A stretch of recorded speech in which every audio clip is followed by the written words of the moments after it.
What's up? Welcome back to Boston is end of the chat. So I'm going to quote Bryce Harper here. Okay, all right. Pretend your man, Rob Manfred. Okay. Get the F out. That's the commissioner. That's what happened when the Sox were in Philly. And then after that happened. Wait, you got to let me get my line off. No. Wait just a damn minute, Bryce. You quit the malarkey. That's what a commissioner would say. That happened in real life. Bryce Harper to Rob Manfred. We'll talk about that later. Right after that happened, Rob Manfred met with the Red Sox. Did not know that, but our guy Chris Cotillo of Mass Live, he reported on that. We're going to bring him in now. We'll talk the Red Sox and the trade deadline to start, though. Chris Cotillo of Mass Live, thanks for joining us. First things first, Chris. You sat there through that rain delay, the walk-off win by the Twins. I want to thank you for not just joining us, but waking up early and coming on the chat, my man. Yeah, of course. It was a, fly the day of and get in. You kind of hope for a slow, nothing day on the first game of a series, and we did not get that. So it was a late night at Target Field, but there's worse places to be, so all good. Hopefully he wasn't on that turbulent, like a Whitlock. I was not. No, okay. I was on the morning. The 8 a.m. morning Delta was pristine. All right. There we go. Efficient, right into Target Field. Underrated ballpark to an MLB. Chris, let's talk Major League Baseball trade deadline. It's just under 48 hours away. When the Red Sox get to that point, the build up to it, do they make a move to boost their hopes in the postseason, or do you see them sitting pat? And as Craig Breslow has said through Jeff Passmore of Passon's reports, they're going to pride themselves on efficiency and ride with the guys they got. Yeah, I mean, I think they have to, make a move at this point. You saw last night just where the starting rotation is. I mean, you have Crochet, you have Giolito, you have Bayo. Beyond that, not much certainty. Walker Buehler has been shaky now for a while. Richard Fitz is a guy who, they like and they think is going to have a future with them, but has not gone deep into games. 4 innings last night, hit hard. And then think about what the depth has taken, for the last couple months. Dobbins is out for the year. Looks like Houck probably is. Looks like Sandoval is. Crawford had a setback and is. So they need a starter. I think that's a priority. There's a lot of rental arms out there they could get, whether it be an Arizona guy, Merrill Kelly, Zach Gallen, Charlie Morton in Baltimore, Zach Eflin, whether they aim higher for a Mitch Keller or Joe Ryan, which I think is unlikely on him. But I think the rotation thing is a real need. And I think they also need bullpen arms. We saw that too last night. When you're down Chapman and Whitlock, they don't have Slayton right now. Jordan Hicks has not pitched well. And if he was assuming the role of a good 7th inning guy, a good 8th inning guy, maybe they could get by. I just don't think they can. They're looking at those guys, first base options. So it's going to be a busy 48 hours. We really haven't seen the market move fully yet for Breslow, for any of these teams. But, they're looking to improve. And there are holes on this roster for sure. Chris, George is going to get into it with all those names with you for pitchers. The only thing he loves more than offensive linemen are pitchers. So I'll let him handle that. I want to talk first base with you, actually, because I wanted Josh Naylor. And it broke my heart to not only see him get traded to not the Red Sox, but to the damn Mariners, who's a team you have to deal with in the wild card here. I mean, do you think, you mentioned bullpen arms, you mentioned starter arms. Do you think first baseman is on the wish list here? I still look at this situation as I don't want a platoon. I don't want an experiment at first base. I want an everyday first baseman with a bat. And if I can get one with a little playoff experience, that's icing on the cake. Chris, what do you say? Yeah, I think 2 things can be true. Number one, Abraham Toro and Romy Gonzalez have exceeded expectations as a platoon there. Yeah. Tip your hat. They've been good, especially Romy, absolutely crushing lefties. That doesn't mean that you can't upgrade with a full-time player. And I think the pie-in-the-sky guy, or maybe, more attainable than that, but the guy they like the most is Yandy Diaz from the Rays. Woo. Right-handed pop, controllable, gives you some insurance in case Tristan Casas isn't ready for opening day last year. I don't think they're counting on him moving forward. Yeah. That's the guy I think that people in the organization look at and say, hey, if he's available and the Rays are really selling, we're going to try. Obviously, O'Hearn is available in Baltimore. Yep. Naylor's the guy that would have fit. I don't think they were too heavy on him before he went to Seattle. But, I think the Marcelo Meyer injury also changes that a little bit. Yeah. There's some days where Romy Gonzalez is going to play second. And therefore, it's a little bit more of Abe Toro at first. And we've seen him, he had a nice single last night in the 9th before the rain to kind of propel that rally. But still, you do want a guy who's more of a sure thing.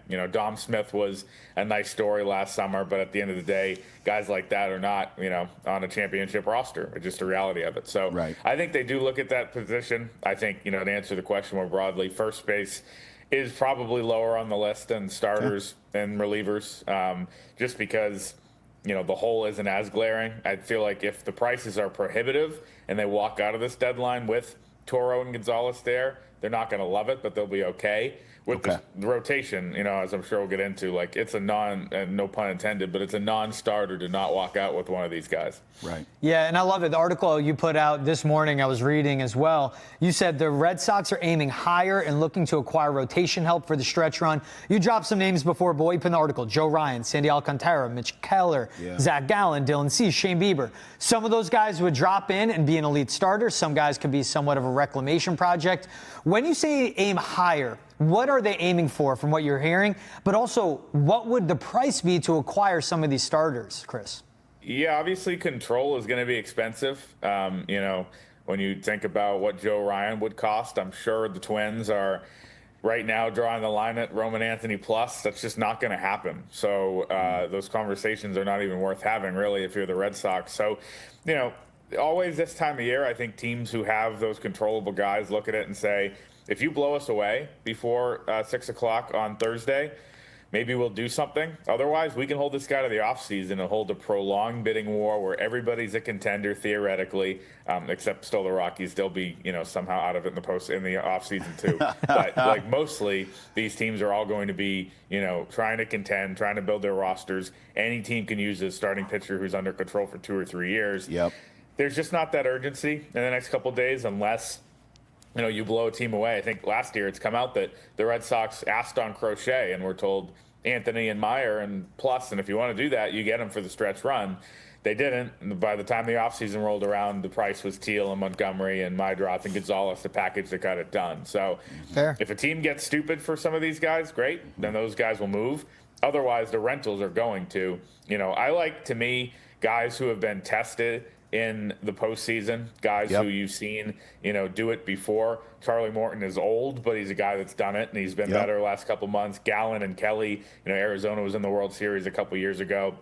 Shane Bieber's a guy who's had, I know it's a weird situation where he's rehabbing his way back, but track record of success in the major leagues. You get, I don't know if reclamation project is the way to describe all of those guys. Some of them definitely are. Gallen has not had the year that he's accustomed to in Arizona, but guys that have done it before and hope they get on a heater for 2 months. We've seen them try different ways to do that in the past.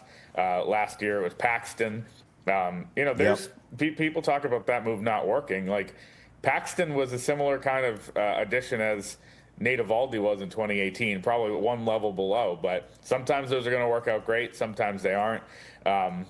Maybe if the Red Sox do one of those with some upside, their rotation looks a lot better. But again, the depth pool is super depleted right now. We're going to see, I think, them try to add to that. Yeah, I'll drop reclamation. I'll go with refurbish, right? You got to just spruce it up a little, get them back to their elite level. But I would love a Zach Gallen for what you alluded to, postseason, World Series experience. And he could be that fourth starter, maybe 3 in the rotation. So all these conversations, Chris, also rotate around, okay, who do the Red Sox trade? And we've heard Jarren Duran's name be thrown around in rumors. What is Duran's value on the trade market? But also, what's his value to the Red Sox? Because when I hear Roman Anthony talk about the mentor Duran is for him, that says to me, okay, he's significant in the clubhouse, and that would be a tough pill to swallow for the players if they move him. Yeah, I mean, I didn't think that they were going to be in a rush to trade any of these guys despite the logjam a week ago with Meyer hurt and Rafaela playing second a lot, and we're seeing him play most days there against righties. I mean, you don't really have that logjam anymore. Yoshida as the everyday DH, he's been really bad, but he still is there, and then Anthony, Duran, and Abreu in those 3 spots, and Rafaela at second. There's really, not a guy on the bench. There's no odd man out in those situations. Do they envision Rafaela as their second baseman as the future? Of course not. They love him in center. This, I think, is filed under another offseason problem. And, Duran's trade value was peaking during the offseason. I think maybe with a little bit more foresight with Anthony coming, with some of these other guys about to debut, maybe it would have made sense to really, try to flip him during the winter. Looking back, I think hindsight's easy on that one. He just had a close to MVP type season, a homegrown star, all-star game MVP.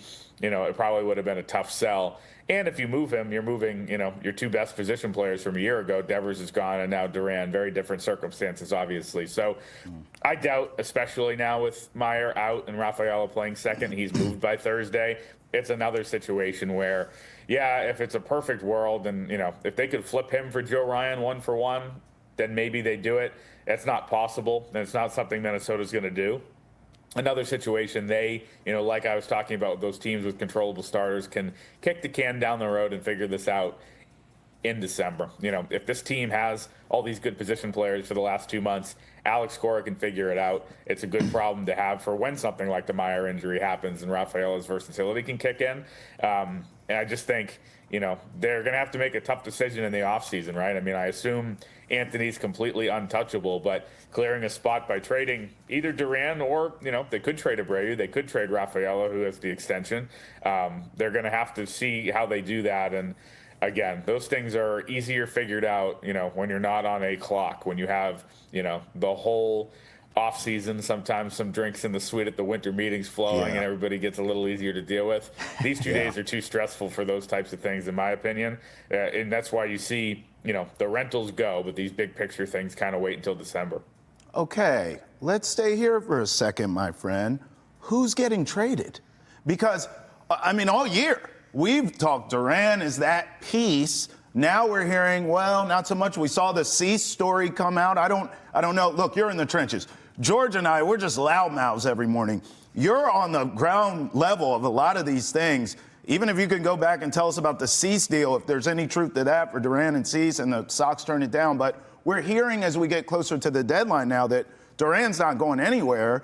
I just ask you, who's getting traded then? Because if you're going to add all these arms that we all want, bullpen, starter, I want a first baseman. It's like Christmas in July, our wish list here. Well, who the hell's playing Santa? Because you got to trade somebody, Chris. Who do you think? Give us some names for who could be on the move to acquire these things. Yeah, I think they're going to try to do kind of similar to what they did a year ago, maybe aiming for a little higher tier of player, but kind of the scraps of the farm system with no disrespect to the talent that those guys have, like the guys who are blocked.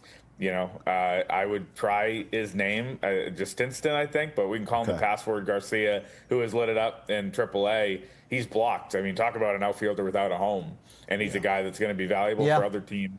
He could headline a package. Blaze Jordan is a guy that, could be involved. Or, Connolly Early, David Sandlin, a couple of these pitchers who are not Peyton Tolley that just got promoted to AAA yesterday. The guys who kind of make up that second tier, I always compare it to the fantasy football trade where you try to send, 4 guys for one and you try to make it up in the aggregate. Teams at the end of the day want premier talent. Some teams would rather have that 4-player package. Some teams would rather have the one, really good player. I think they're looking from that tier. To me, Anthony, Meyer, Campbell, they're going nowhere. Peyton Tolley has come on and, he's now a top 50 prospect in baseball a year after being drafted. I don't think he goes. And with the outfield, what we just talked about, I doubt they trade off the major league roster. So I could see, definitely, that tier of guys, that 6 through 15 on the prospect list. They added a lot of pitching in the draft. We saw so many picks, all the college pitchers. So that makes guys like Early and Sandlin and some of these high upside but not proven pitching prospects available. And we saw last year, they traded 10 prospects leading up to the deadline. 4 for Garcia, 3 for Danny Jansen, who got traded again yesterday. Nick York for Priester. So, one of those guys, 2 of those guys, is going to end up being pretty good. But it wasn't any of the blue chippers. And I think similar to that would be Craig Breslow's perfect world. Yeah. They certainly could use Quinn Priester on this pitching staff right now. It's still an interesting trade that they made. All right, Chris, the trade deadline will come. It'll be Thursday. What do the Red Sox and the brass and that front office say to the fans with what they do at the deadline?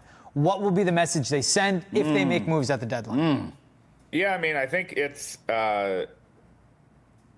again, the way I look at it is they do what they did a year ago, but one tier higher. The people they had, Alex Cora, kind of put it in an interesting way yesterday. We made moves last year, but they were substitutes. They weren't upgrades. This year, I think you do get a legitimate rotation upgrade, maybe some bullpen substitutes, and a first base somewhere in the middle, unless it's Diaz, who I think, would be really good. If they make a controllable move, a bigger move for a guy they can have next year, you can look at that as a big trade deadline. Okay. Otherwise, you can look at it as, them just doing whatever contender has to do and bulk up with a couple of rentals. And, to me, I don't fault Craig Breslow if that's the route he chooses. The prices are, as we've discussed this whole time, ridiculous this time of year. So to mortgage your entire future to get into a best of three, I know playoff baseball in Boston would mean a lot. I know fans are excited. This team has shown at times, glimpses of being really good and being able to, have heart. We saw that over the weekend and, before the rain last night, right? But I think when you look at it, if you are a team that's 20 games over 500, you're going to make it. You're probably going to get a bye. You can load up for the ALDS. But to mortgage a lot of your future for, a crapshoot, I think a lot of these executives, a lot of these ownership groups look at it and say, we run into two good starters and, we've traded prospects for rentals and, hey, it doesn't end up mattering. I think the stakes have changed a little bit with what they invested in this team in terms of getting Crochet and Bregman. Going all in, having some money to spend after the Devers trade, and just a drought, a 3-year postseason drought in Boston feels like 20 years now. So I do expect they try to get better, but I don't think that they're going to be all in crazy for the sake of being crazy. This is who we have. It's not like, hey, we have to make big moves and potentially, screw the future in doing so. If the deals are there, they're going to make them. They're not going to walk away empty-handed, or I'd be shocked if they did. Okay. But I think that they are going to be relatively disciplined. And, this is a team that I think we can all agree looks like it's going to be really good in 2026. Yes. They don't want to do anything that takes away from that, for a team that is really in a really mushy middle in the American League, no matter how you slice it. And by the way, I didn't mean to cut you off, George, but the American League is wide open. So if you can get into the postseason, you could make some noise in this American League. But I've been saying all year, Chris, it feels like this team may be a year ahead of schedule. I think they're playing the long game here. So you saying that kind of reaffirms what I was already thinking with this team. I got to agree, they are ahead of schedule. But, Chris, when you say a 3-year playoff drought feels like 20 years in Boston, that might be underestimating what the fans want, because that last postseason appearance was that awesome run.